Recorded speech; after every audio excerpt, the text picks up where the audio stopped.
You ever feel like you're managing 5 completely different people who all have the same job title?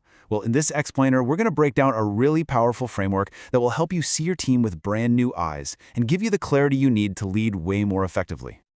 Okay, this is a feeling I think pretty much every leader out there knows all too well. You hire someone who looks absolutely perfect on paper, great skills, fantastic interview, but for some reason, their performance just isn't hitting the mark. It's so frustrating, right? It just drains your energy and it makes you start to question your own judgment. You start asking yourself, what am I missing here? So the answer here isn't just about having, good people skills. It's a much deeper ability, one that's called the power of discernment. This is the skill of looking past someone's title or their resume to truly understand what makes them tick, where their natural strengths are, and what might actually be holding them back. It's kind of like being a good doctor. You have to diagnose the problem before you can prescribe the solution. And look, mastering this skill, that's what moves you from that constant, nagging feeling of confusion to a place of real clarity. It's what lets you ditch the one-size-fits-all approach and start making the right calls for the right people at the right time. All right, so how do we actually build that discernment? Well, this framework suggests that pretty much everyone in your organization fits into one of 4 primary categories. So let's meet the key players. So this slide right here gives us a great sort of 30,000-foot view of the landscape. You've got your growth drivers, the leaders. You've got your stabilizers, the followers. Then you have the ones who drain your energy with excuses. The source calls them the wimps. And then finally, the culture destroyers, the toxic individuals.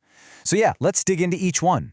All right, first up, we've got the leaders. These are the folks you can hand a project to and just have total confidence that it's going to get handled from start to finish. And this isn't about some leadership course they took, It's just this built-in attitude of total, complete ownership. They are true ambassadors for your mission, and yeah, they're often that 20% of your team driving 80% of the results.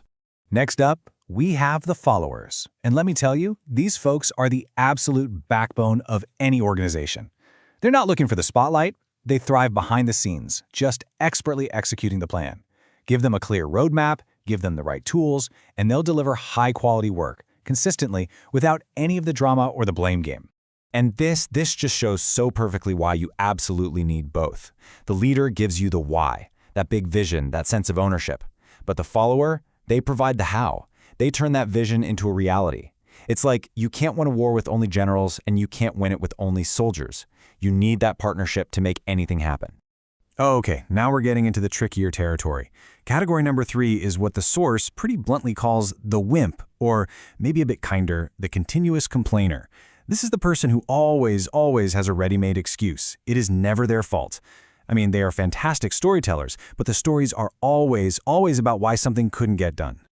Just look at this breakdown. It says it all, right? Almost all of their energy, 95% of it, goes into making excuses, telling stories, complaining, leaving just a tiny sliver for actually doing the work. Their entire focus is on the problem, never, ever on the solution. And that brings us to the final and honestly the most dangerous category, the toxic employee. It's like their mission isn't just to avoid their own work, but to actively stop other people from doing theirs. They really do operate like a parasite. They just spread negativity, they stir up drama, and they poison your culture, literally from the inside out. All right, so we've got our 4 core types laid out. But wait, there's a 5th, kind of a hidden category that completely changes how you look at all of this. In a lot of ways, this is the most important piece of the entire puzzle. And here it is, the big reveal, the most crucial point of all. None of these categories are a life sentence.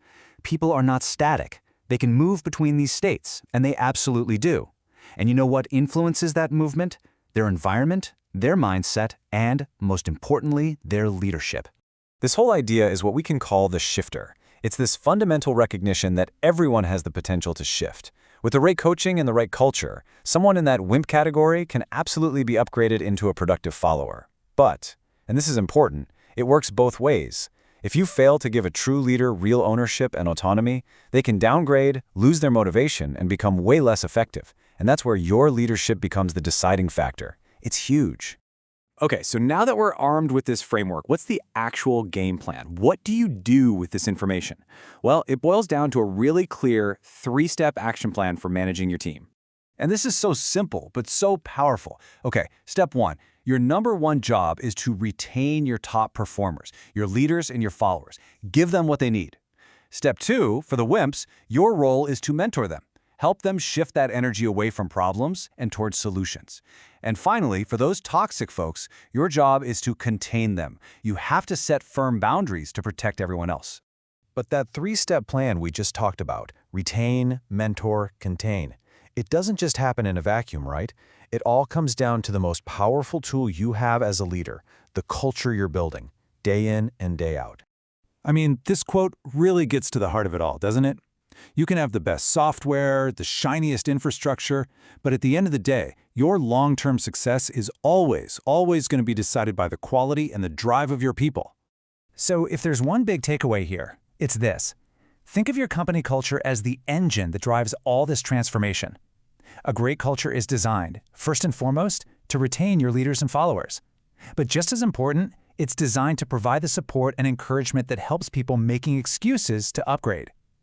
A healthy culture just naturally starves out the toxicity and fuels everyone's growth.